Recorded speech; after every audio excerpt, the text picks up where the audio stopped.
පුළුවන් නම් අත් දෙක අල්ලගෙන මැරලා අත් දෙක අල්ලගෙන ඉපදිලා පෙන්නන්න.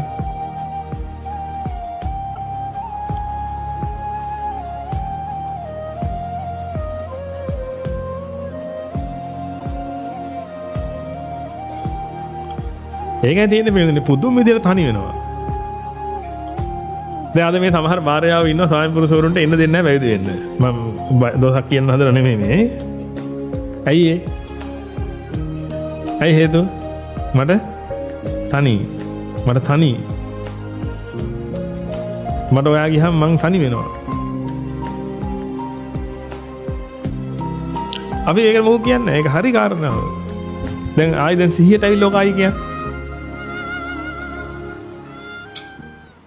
සිහියට ඇවිල්ලා කියන්නේ. මට තනි.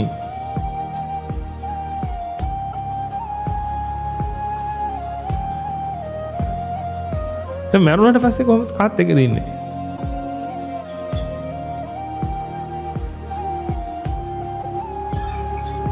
ඒක හැබැයි ඔබ ඒ පැත්ත හිතන්නේ නැද්ද දන්නේ? මට නම් දෙයක් හිතනකොට අපි හතර වටේම හිතලා බලනවා පෙන්වද මේ පොඩි පැලේ කැල විතර නෙමෙයි හතර වටේම පෝච්චිය පව ඔක්කොම හිතලා බලනවා. දැන් මොකද්ද ඊළඟට වෙන්නේ? මට තනිය. ඔයා නැතුව මට ජීවත් වෙන්න බෑ. ඔයා තමයි මගේ පණ. ඔක්කොම හරියා. දැන් ඊට මොකද්ද වෙන්නේ?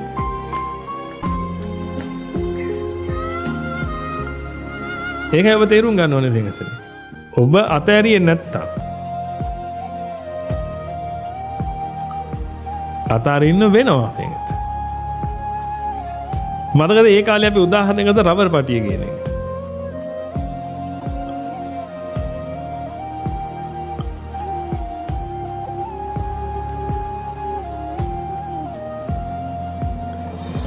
දෙන්නට අල්ලන් ඉන්න වෙනවා පෙඟ. මේ මහත්තයා මේ නෝනා. දැන් මේ රබර් පටියක් ඇදගෙන අල්ලන් ඉන්නේ.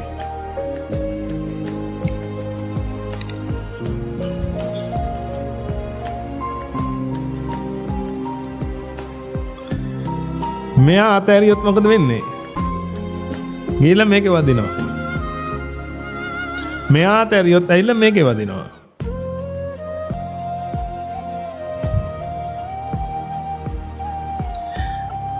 මෙයා අතෑරියට පස්සේ වෙන්ගදනේ දැන් මතකද අර යාළුවෙක් එක රබර් පටියක් එහෙම ඇදගෙන ඉඳලා එක්කෙනෙක් අතෑරියා මොකද උනේ?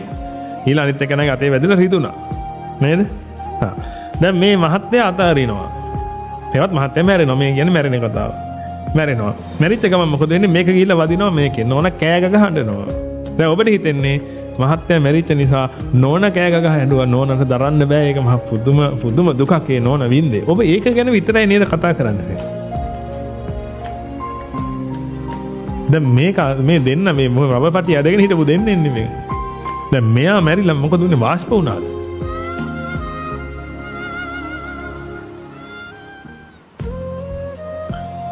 ඇයි ඔබ මෙයා ගැන කතා කරන්නේ නැත්තේ? මෙයාගේම මිනිහ සාලේ තියාගෙන අර නෝන අඬන එක ගැන විතරක් කතා කරනවා. මේ මිනිස්සයා මල පෙරේතය වෙලා ඉපදිලා අර මිනිහ අසලට රින් ගන්න හදනවා කොච්චර කියලා රින් ගන්න බෑ. බලාගෙන ඉන්නවා මේ මං අතන මම මැරිලාද කිය අර මිනිහ දිහා බලන් ඉන්නවා මේක. ඒකට ඇතුල් වෙන්න උත්සාහ කරනවා පුළුවන් තරම් ඒක කරගන්න හම්බෙන්නේ නැහැ. සමන්ගේ දූල පුතාලා කවුරුහරි ඉන්නවා ළඟට ගිහිල්ලා ඔළුව අත ගන්න හදනවා පෙන්ගතනේ ඔළුව අත ගා ගන්න බෑ වඩා ගන්න හදනවා වෙන්දට චූටි දූ එනකොට මේ මෙහෙම අත් දෙක අල්ලන් ඉඳලා අතට පයින්නවා පොඩි එකේ. අද තාත්තව දැක්කම හත් දෙනදු යනවා.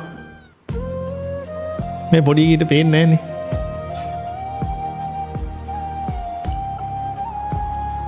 ඔබගේ හිතෙන් හදාගන්න පෙන්වුදනේ පෙරේතයෙකුගේ කේදනීය ඉරණම. අර නෝන ගැන විතරක් හිතන්න එපා.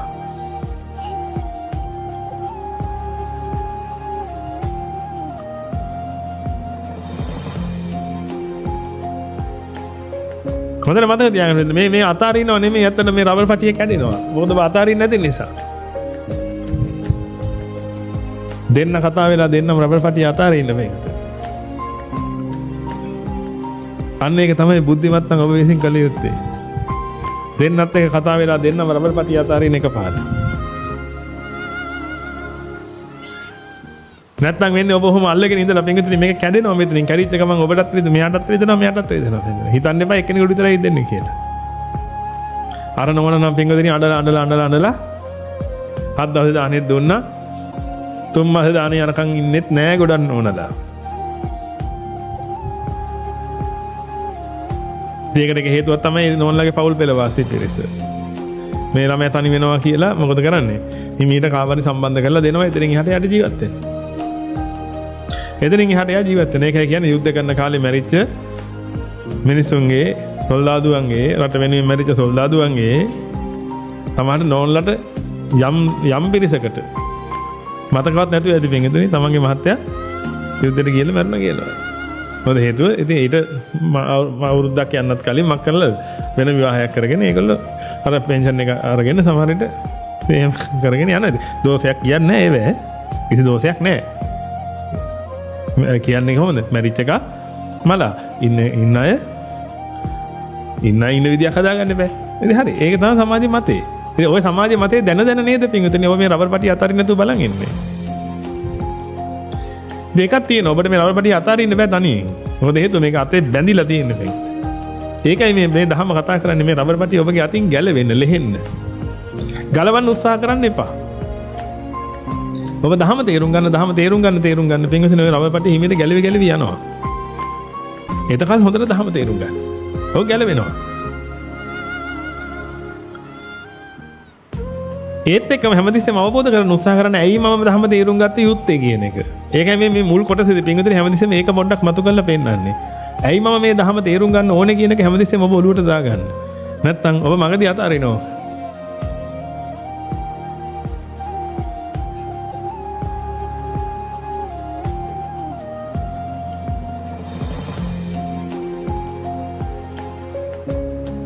අද ගෙදර ගිහලා හොඳට කල්පනාවක් කරන් බලන්න පින්විතනේ. මේවා කරගත්තේ නැත්තම් මොකද්ද මේ වෙන්නේ ඊළඟට වෙන්න තියෙන්නේ කියලා. තමන්ට යහපත පිණිස කටයුතු කරන්න. වකීම් යුතුකම් අකුරට ඉස්ත කරන්න පින්විතනේ. මේ වකීම් යුතුකම් එකක්වත් පැහැර හරින්න එපා. වකීම් යුතුකම් ඉස්ත කරන්න. නමුත් තමන්ට වෙන්නේ මොකද්ද කියන එක ගැන හැමදෙස්සෙම හිතන්න. ඔය කොච්චර වැජබිලා ඉන්න හැදුවත් ණයා කනවා පින්විතනේ කාපු ගමන් ගියේ යන්නේද කොහෙද කියලා හොයාගන්න බැරි වෙනවා. ණයා කාපු නැති කෙනෙක් ඔබ දන්න කෙනෙක් ඉන්නවද කොහොමද ණයා කාපු නැති කෙනෙක්? නොමරන කෙනෙක් කොහෙවත් ඉපදිලා නැහැ නේ පින්විතනේ කවදාවත්. දෙයාසේ ඔබ දන්නේ තුනට දැන් ඔබගේ ඇඟේ පිළිකාවක් තියෙනවනේ. අද හිතන්න එපා නෙගටිව් කියලා. මං කියන්නේ තියෙනවා නම්. තව හතියකින් නම් ඒක අහුවෙන්නේ පින්විතනේ. අද මේ ජොලිය හිටියට තව සතියකින් කිව්වට පස්සේ පින්විතනේ දැන් ගොඩක් ඔඩු දුවලා මේ ඇවිල්ලත් නැහැ නේ. ඇයි ආවේ නැත්තේ? ඔඩු දුවලානේ මේක. තව මාසයක්වත් විශ්වාස නැහැ. දැන් ඔබගේ හුරතල් දුවගෙන ඇවිල්ලා ඔබගේ අතට පයින්නවා පින්විතනේ. ඔය හිතලා බැලුවේ නැද්ද ඒවා? ඒක මෙතන ඔබට සිද්ධ වෙනවා බෝධි ඕජාතියේදී එන්න ගිහිල්ලා අනේ බුදු දෙයියනේ මට පිළිකානම් හදන්න එපා. අනේ මට නිරෝගී සම්පත්තියම ලබා දෙන්න මට නිරෝගී සම්පත්තියම ලබා දෙන්න. ගහක් ගානේ ඔබට යන්න වෙනවා. පර්වතයක් ගානේ චෛත්‍යයක් ගානේ බෝධියක් ගානේ යන්න වෙනවා. දේවාලයක් ගානේ යන්න වෙනවා කියන්නේ මොකද්ද?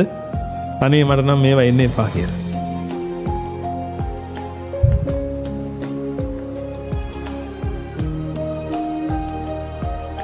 මෙන්න මේවා පුළුවන් නම් ජීවත් වෙලා බලන්න මේකද පොඩ්ඩක් නේ ඇද්දක පියාගෙන ඔබ ජීවත් වෙලා බලන්න මේවා. ඔබ දැනගත්තා ඔබට තව සති දෙකයි ජීවත් වෙන්න තියෙන්නේ කියලා. ඇත්තටම මේ කියන එක සත්‍යයක් වෙන එකක් නැද්ද? සත්‍යයක් වෙච්ච අය නැද්ද? ඔබගේ ජීවිතේ ඔබ දන්නේ නැද්ද මේ පිළිකාවක් තියෙනවා කියලා දැනගෙන මාසෙන් මැරිච්ච අය? මාසෙන් ඕනේ නැහැ මේක අවුරුද්දෙන් මැරෙනවා.